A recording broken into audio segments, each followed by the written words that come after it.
Afternoon. It is the top of the hour, and I think we're going to go ahead and get started. So, good afternoon. I am Tim Klont, the Director of Housing and Outreach on LISC's National Rural Team. And our team works with and through approximately 150 partners that are transforming rural communities in more than 2,400 counties across 49 states and Puerto Rico. And welcome to this installment of Raising the Roof. Through this webinar series, we seek to share innovations, trends, best practices, and thought leadership from our industry colleagues as we work together to create quality, affordable housing opportunities. Last summer, Rural LISC surveyed our partners and asked about the real estate development projects in their pipelines. Our partners reported they plan to use the federal low-income housing tax credit to finance the construction or rehabilitation of more than 100 projects, totaling approximately 7,100 units. So because of this, and because we know the tax credit is the largest source of federal support for the development of affordable housing, we've invited our colleagues at the National Equity Fund to update us on the market and demand for tax credit projects in rural communities. We'll also hear about initiatives and programs at NEF that may be used to support projects that aren't using the tax credit. All webinar attendees have been muted. However, we welcome your questions, so please submit them via the Q&A function, and I'll pose as many of them to our speakers as time allows. Now I'd like to introduce my colleagues and today's presenters. Tony Daguanno is a Vice President of Originations at NEF, and Terry Burm is a Vice President of Non-Tax Credit Initiatives. And Tony, I believe we're starting with you. Yep, very good. Thank you very much, Tim. Let's see, here's our little intro here. You can see Emily was supposed to do this presentation. I'm a last minute fill-in for Emily right now. So the basic story here for folks that aren't familiar with what a syndicator does, we're basically an intermediary between developers and the LIHTC investors. So we work, I like to describe it as we're basically facing out in two directions.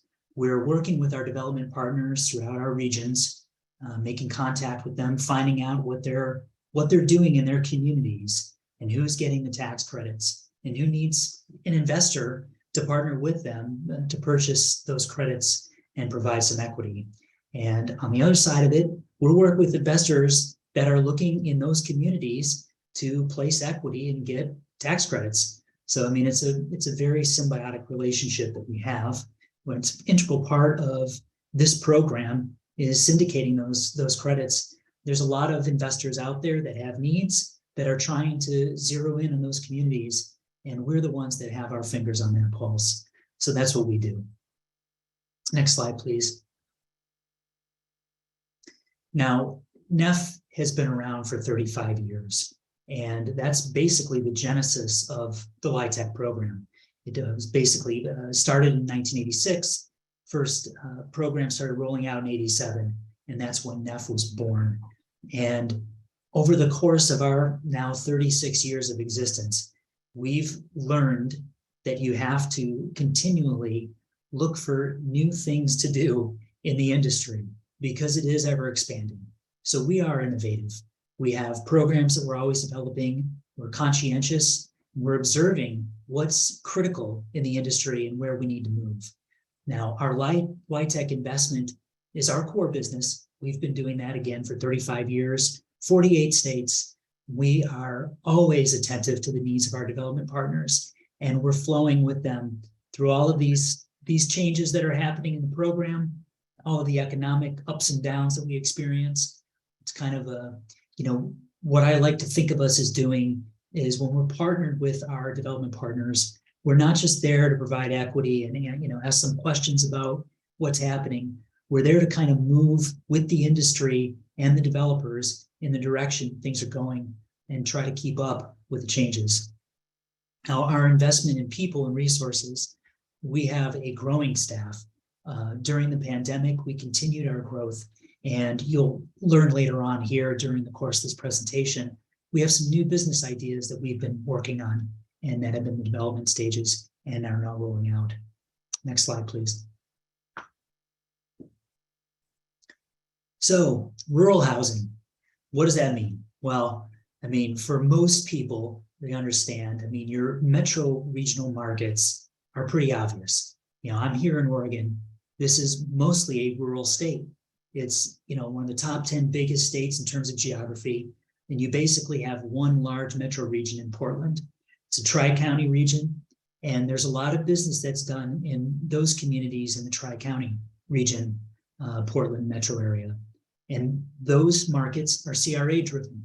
There's a lot of investors that are looking for placement of equity to satisfy their Community Reinvestment Act needs.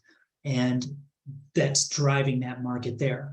But once you get outside of that region, there may not be as much of a need for CRA investment. We're focusing on our rural housing. Now, in among those areas, certainly you can imagine where there's a little bit less dense population, you're likely to encounter a little bit more poverty.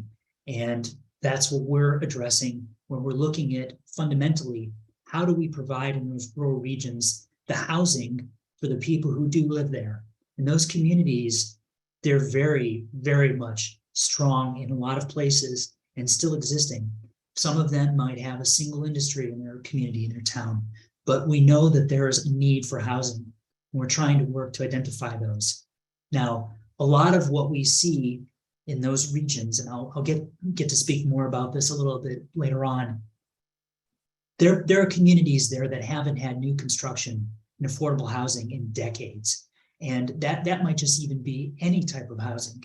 So we're always working within those markets to try and figure out how we can address those needs and build housing. Now, all of the housing that we're looking at in terms of LIHTC has some sort of a specific orientation towards family, seniors, permanent supportive housing. There's all sorts of targets that we're addressing, and those targets also exist in rural regions. And when we're working with developers, we understand what limitations they might have, programming needs, and in terms of funding sources. And again, as we move on, I'll be able to speak more to that very specifically. Next slide, please. So we are, National Equity Fund is a subsidiary of LISC. So if you're on this call, you're familiar with LISC. When I went back to discussing earlier about 1987, when NEF was born, that's when LIHTC came into existence. LISC was already around, and it knew that there was going to be a need for a syndicate to address housing needs throughout the country. And the way that LISC was able to make sure that there was a participant in this game was by working on developing National Equity Fund. And that's why we're here. Now, our work with investors and developers is to keep everybody in touch with what the needs are from both the developers and the investors. And we're always in communication with those groups in those communities. And we know what programs are out there, and we're staying in touch with it. Now, our advocacy is probably something that you don't see written down like this as much, but we are there to address those kind of questions that come up from investors about what's happening in those regions and how do we best satisfy the needs of those developers that are working in those regions. For example, common, which you'll see a little bit more further in one of the next slides, there's farm worker housing. That is a dominant aspect of the rural regions that we've seen. And we work in those communities, especially in Washington State, for example, where I work. In Eastern Washington, it's a breadbasket. There's a lot in the Yakima Valley. It's where a lot of your fruits and vegetables come from throughout the United States. That's a region where there's rural farm worker housing. So that's one of the specific programs that Washington State Housing Finance Commission addresses when they're targeting how to allocate tax credits, specifically to the rural communities. Next slide, please. Fannie and Freddie, we all know, I think we all do, who those entities are. They are highly invested in working in this market, and they are targeting specifically rural communities. They're part of what's called the Duty to Serve program. And what that is it's required for them to actually do investing in rural communities. And they actually have very easy to use on their website, a way for you to find out if your region is part of the Duty to Serve area. And we know that Freddie has been, we work at National Equity Fund specifically with Freddie as a proprietary investor, one of our funds.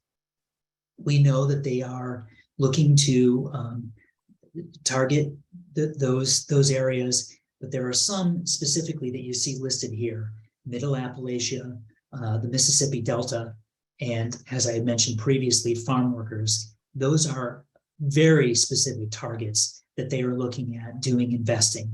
And that's one of the options that we can bring to our rural communities as a possible investor for their LIHTCs. Now, there are, you'll see us talk about underwriting guidelines. That's probably a topic for a whole other webinar, quite frankly. But if I were to just touch upon it in brief, my comment about that is we have standards that we try to hit when we're working at underwriting tax credit deals. And these are very basic, commonly accepted among our investors and our partners and our competitors alike. These are standards to which we try to adhere when we're doing underwriting and addressing those needs. For example, when you're working in rural regions, you're often going to find that your rents, when you're looking at the 60% AMI level, which is the highest target for affordability in LIHTC, and oftentimes in rural regions, your 60% rents may be touching right up against what's in market in your region. So as an example of pivoting the underwriting and structuring the deal, we may be looking to underwrite with a little bit of a cushion on those rents in order to make sure that that affordability target is below what might be available in the market that's demonstrated through research in your community. Can you please forward the slide? Last year was a very busy year for National Equity Fund. I can tell you there were some very busy sleepless nights for me personally. I'm sure many people who worked at NEF would agree. We placed $1.33 billion of equity in 2022. That's building roughly 16,000 affordable housing units across 30 states in 111 projects with 75 different sponsors.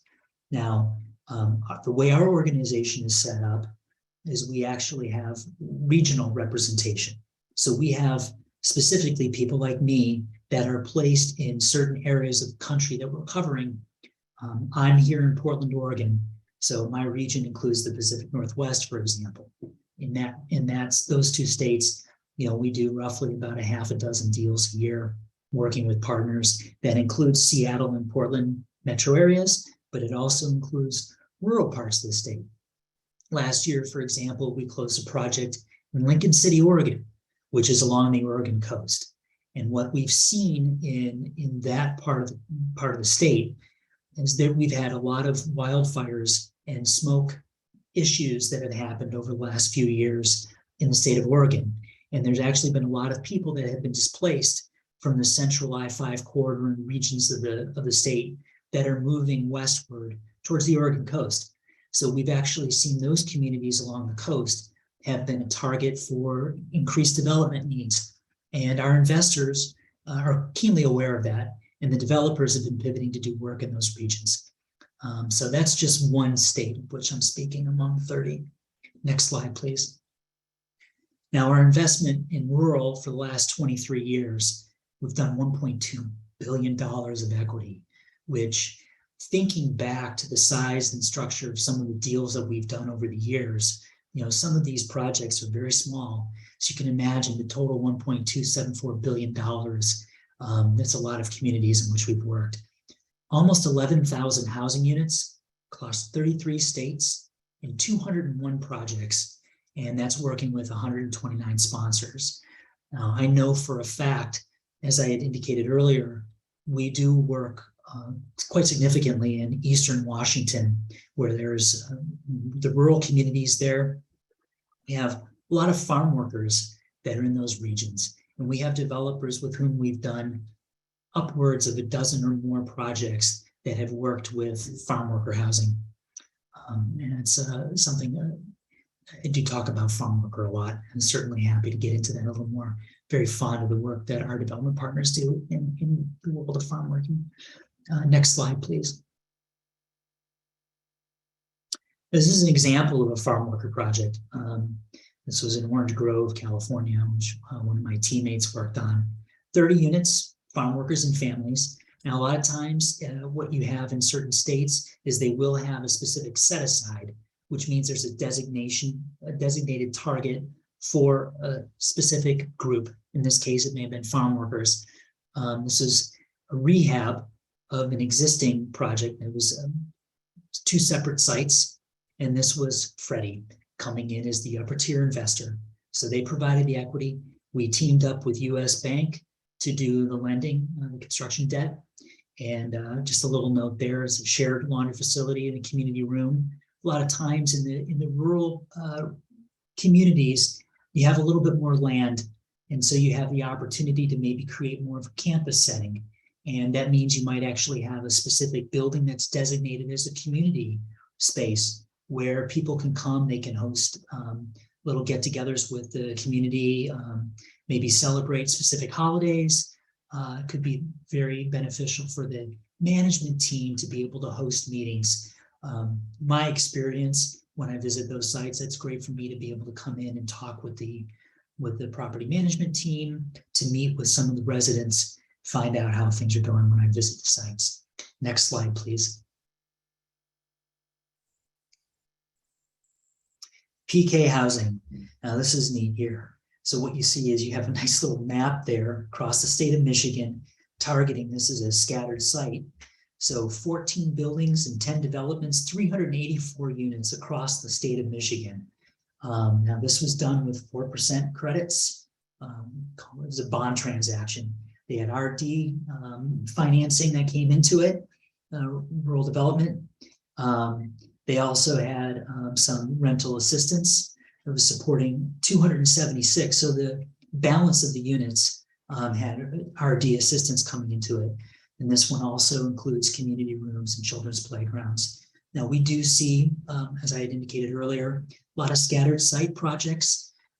In this case, I don't know specifically if these were previously LIHTC projects. In other words, when they said a moderate rehab, these may have already been affordable housing at one point, and the syndicator partner had already exited the partnership. And they might have been done as separate LIHTC transactions. They certainly were at one point separate. It looks like the developer actually took these, packaged them all together as one giant bond transaction. And I'll get to this a little bit later and maybe address it further in the Q&A, but it could be one of the challenges that you have in a rural region is you need to have kind of a balance of your sources there to be able to address these needs. And when you're looking at a smaller rehab of maybe 26 to 30 units, it may be pretty tough to make a bond transaction work. So what we find is that a lot of times developers will actually pull together several projects that they can actually package as a bond deal, and then we'll be able to make the 4% work. Next slide, please. This is one I can speak about very significantly. I actually worked on this project a couple of years ago. This is Ontario, Oregon. If you're not familiar with Ontario, it's far eastern side of the state. To add a little bit more color to it, it's in Malheur County, which is basically the entire eastern portion of the state of Oregon. It's a very big county. It shares a lot of mutual interest in kind of the regional needs of Idaho. It's bonded very closely. In fact, that part of the state of Oregon is in Mountain Time Zone. And add a little bit more color, the color green, Malheur County and specifically Ontario, marijuana is legal in Oregon. It is not in Idaho. So they have an outsized market for selling marijuana in the Ontario region of the state because people from Idaho cross the border. This project here was done with one of our development partners with whom we've worked with for a generation, called Northwest NHA, Northwest Housing Alternatives. And they work regionally. They're based here in the Portland metro area. They took this project, which was the first new construction of affordable housing or new housing that was done in the city of Ontario in over 2 decades. And they took what we call an adaptive reuse. So it was a previously existing facility, which was basically, it was a care facility. And they turned it around and converted it into 56 units of affordable housing. And it is, this rendering is wonderful, but it does not do this project justice. The community rooms at the site were basically, it was, it presented as if it large, spacious, it's magnificent what they were able to do with this project in a small community. And when I went to the grand opening last summer, it was well attended by the community and representatives and state government. And it was a shining example of what can be done in a rural region. And NHA definitely have to tip our hat to them, leading the way on that affordable housing project. Next slide, please.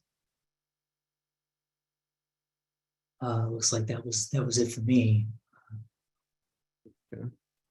Yeah, thanks, Tony. I think we're going to transition over to Terry now.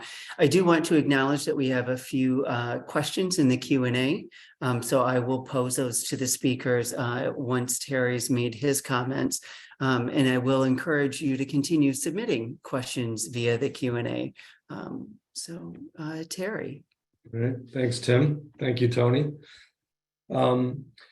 So I will talk a little bit about 2 products here. We have preservation loans, which you see here on this slide, and then I will talk about workforce housing or middle income housing that I'll talk about on the next slide. So wanted to hit on, Tony said early on in his presentation, that NEF is devoted to innovation. Both of these are relatively new products. The preservation loans we've been doing for the past 5+ years. And workforce housing is a newer product that we're really have been launching over the last 2 years and growing that group in that area of expertise. I can talk about preservation loans. These are loans that are made to properties that are transitioning generally they could be transitioning from a LIHTC project and the compliance period is ended. What our loans are designed to do is come in, provide capital to either refinance debt, facilitate a purchase, and then provide financing in some cases for moderate improvements. It varies depending on where you are in the country, how you define the price of moderate improvements, but generally speaking, about $15,000 per unit is what we would look at. So the loans are really a bridge between an expiring property and what needs to be improved on that property to get it to a point where a refinancing could be a possibility through either another LIHTC investment that could come through and take it over the longer term, or depending on the makeup of the tenants, it could be a longer term, but workforce housing. So these are really shorter term. They're not the 15-year terms that you see on LIHTC properties, but they're designed to preserve housing in properties that, in a worst case scenario, could be converted to market. Those units would be lost in these communities. And, obviously our mission is to prevent that from happening. And that's what this product's designed to do. with the types of financing, so generally it's a first mortgage, but we do have, when you hear first mortgage, you probably think of a 70% loan to value. We go much higher than that in these properties. The idea we go up to 98%, and the loan is priced based on the tiers, so you get more like market rate pricing on the 70% loan to value piece, and then the rate would increase incrementally as you went up in the loan to value percentage. The way it's designed is that it gives these properties an opportunity to take on capital that they can use to make the improvements that will enable them to increase the value of the property for refinancing after 3 years, either through rent increases while still remaining below the the requirements depending on the property as a percentage of AMI. The subordinate debt is accrued. The interest on the subordinate debt can be accrued over that period of time and repaid upon the exit at the end of the term of the loan. So it's, while you have mezzanine debt, it'll build and need to be modeled so that it can be repaid at the end of the 7-year term. Next slide, please. And I think I touched on most of this here, but for preservation, I think I said 7. That generally applies more to workforce, but it's 5 years on here.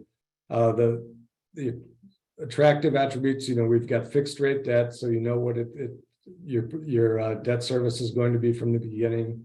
No prepayment or yield maintenance requirements that you generally would find on senior debt in these types of products. And I think I talked about the pricing already. So next slide, please. So this brings us to the workforce housing product. And as I said, this is a newer product that we're offering.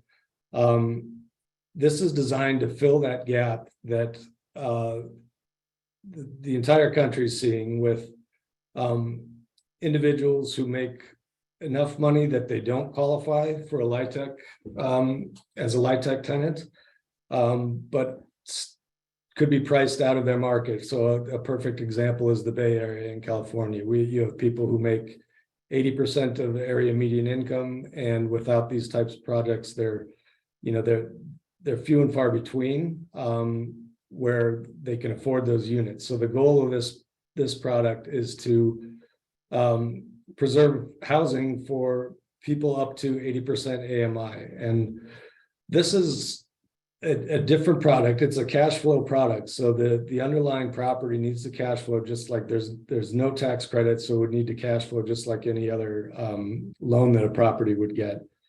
A typical project that we see is, and what we call NOAHs, or naturally occurring affordable housing, that where it's a building that for whatever reason, either because the developer owner is mission oriented and has tried to keep rents at a level where they're available to individuals who earn 80% of AMI or less, to just a project that maybe used to be market rate or is coming down, and there's that gap that they need to fill. So what we require on these is 51% of the units need to qualify at 80% AMI. Based on the tenant's income, as well as the pricing of the units. The reason we have that flexibility is, as I mentioned earlier, these are cash flow. It's based on the NOI and the takeout source that we would have at the end of the 5 or 7 year period. With that ability to rent some of these units out at a market rate, you truly have like a mixed income property that's beneficial not only to the individuals who are making less than 80%, but it helps make it more financially feasible for the lenders in this case to exit the property when the term expires. The typical size is about 25 million per project. Generally, we don't like to see, as with preservation, substantial improvements. So we're not looking for, complete renovations. It's usually things like, taking care of any structural issues that might be present. Some of these properties, as you'd expect, as naturally occurring affordable housing, may not have been kept up to date as much as their market rate counterparts would have been. So this financing comes in, makes improvements to the units, makes efficiencies with management, and generally improves the quality of life for the tenants who are already in there who qualify, and make it more attractive to those who may not know about it but would want to and qualify for this type of project. So we can talk about two examples here.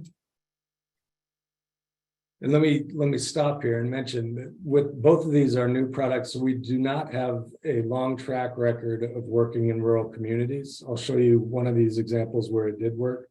But as I also said, this is something we're growing. So really, we're relying on our partners in the communities that LISC represents, the rural communities. We need to know the developers that are there. That's the most important thing for us, is the strength of the developers that we'd be using. So for the audience, as you're looking at this project, I would say that the most important attribute would first be, who is the developer, what's their capacity, what's their experience in rural communities, and how would they make a project like this work?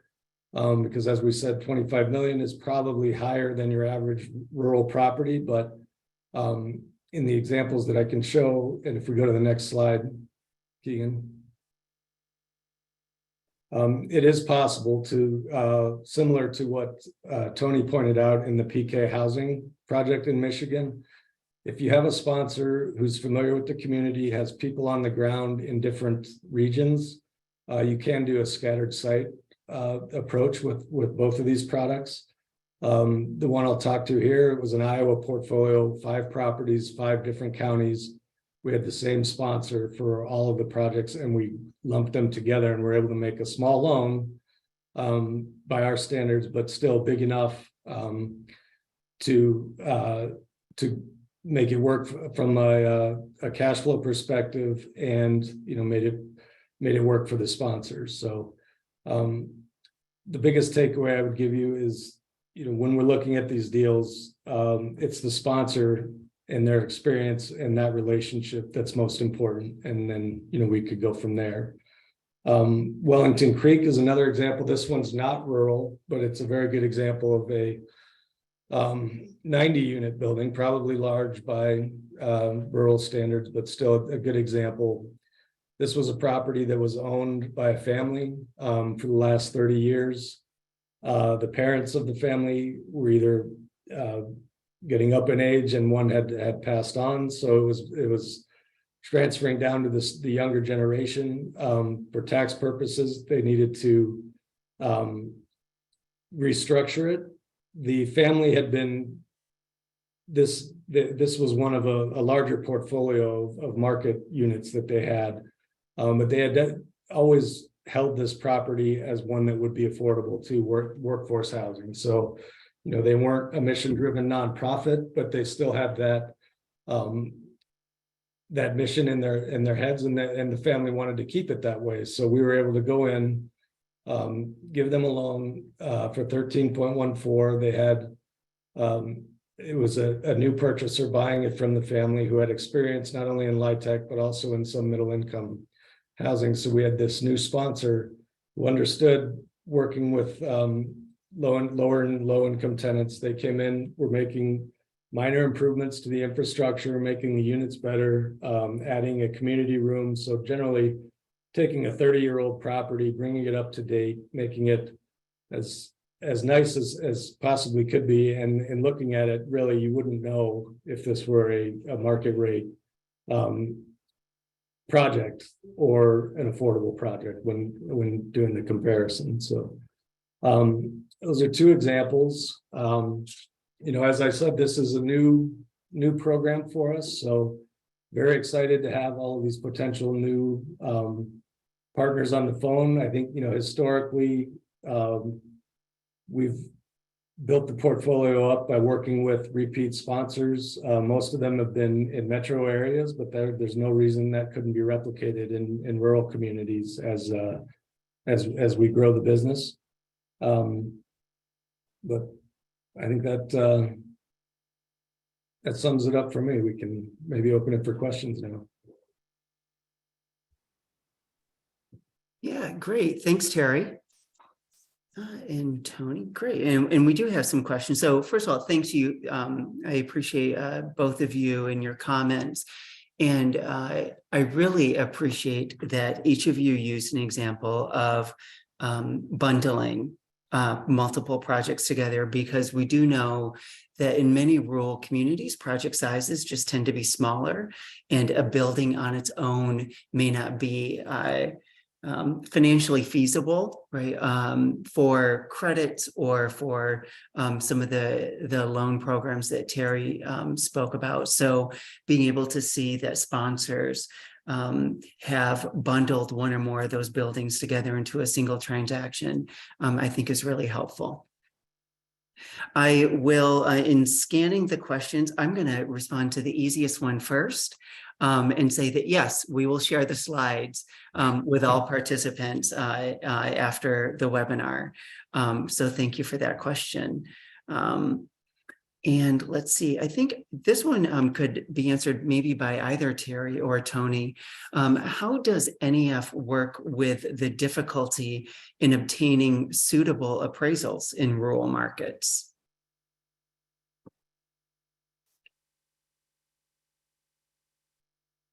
Do you want me to go, Terry?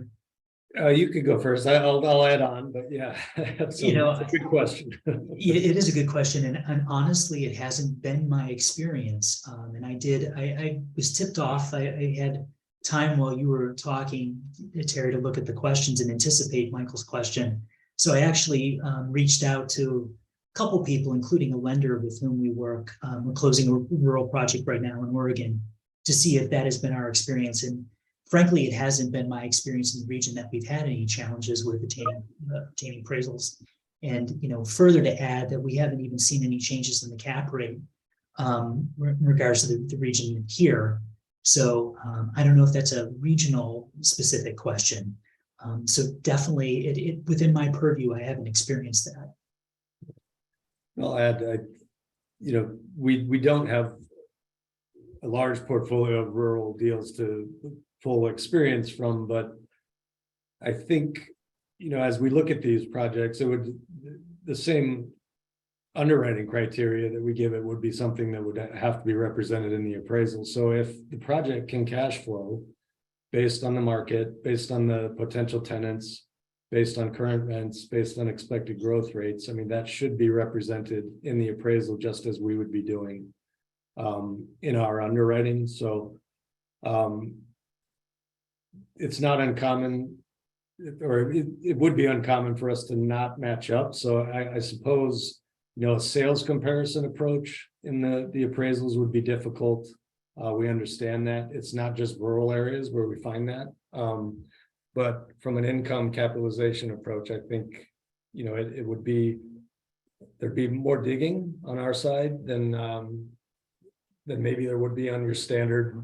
I'm located in Chicago, and say your standard Chicago deal, but I don't think it's an insurmountable hurdle. And if we had appraisers who, as I was trying to emphasize, have the experience in these communities, understand the rural product, I think we could get comfortable. Great, thank you both.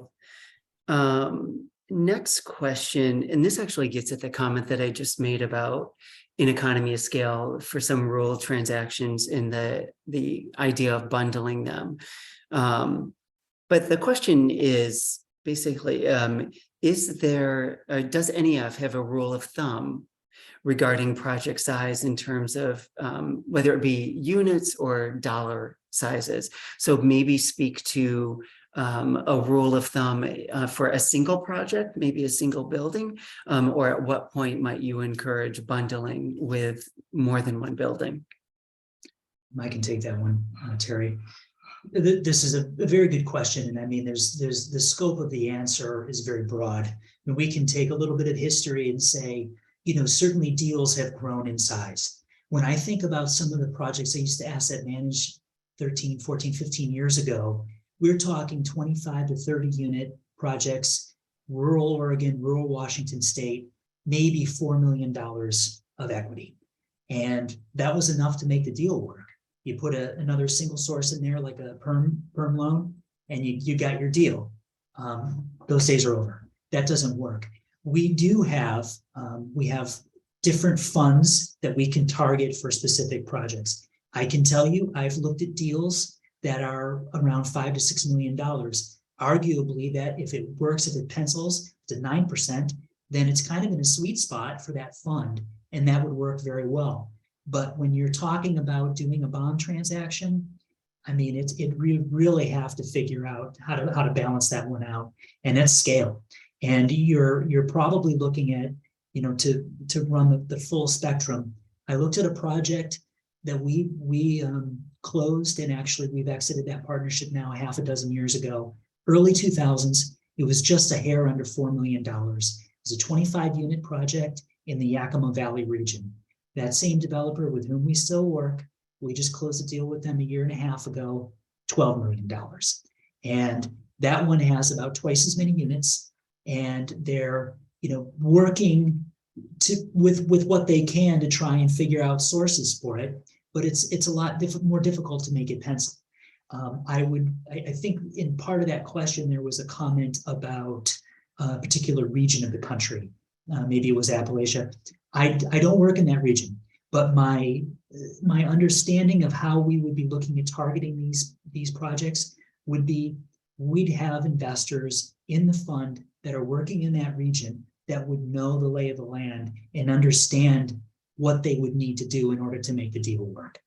We're never going to send you an offer for a project that we've put through our preliminary underwriting that isn't going to work. I mean, it's the design of the program is to put the partners together and make a project that can work. And then, we'll have to negotiate on some finer details as we work towards closing. But the objective is, how do you put those sources and uses together? And I will say one thing that wasn't, was considerably good is that the presentation wasn't covering a lot of stuff, and we could go on for hours. One thing we didn't really discuss was the limitations that you might have in a rural region for additional sources. If I'm looking at a project in Seattle, we know we have ample soft funding sources that we can apply for as a developer to be able to make the project work.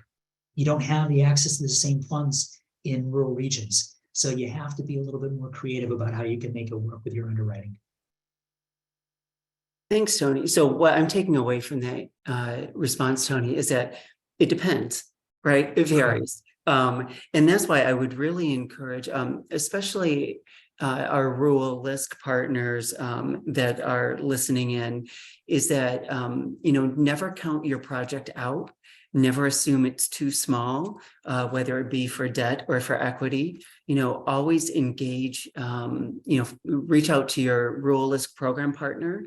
Let us have a conversation with you. Let us bring our colleagues at NEF into that conversation and really just talk it through, because there may be a way to restructure it or to repackage it that might make it more financially feasible or attractive, or it may make a difference based on where you are and the resources that NEF and or LISC have to support that project.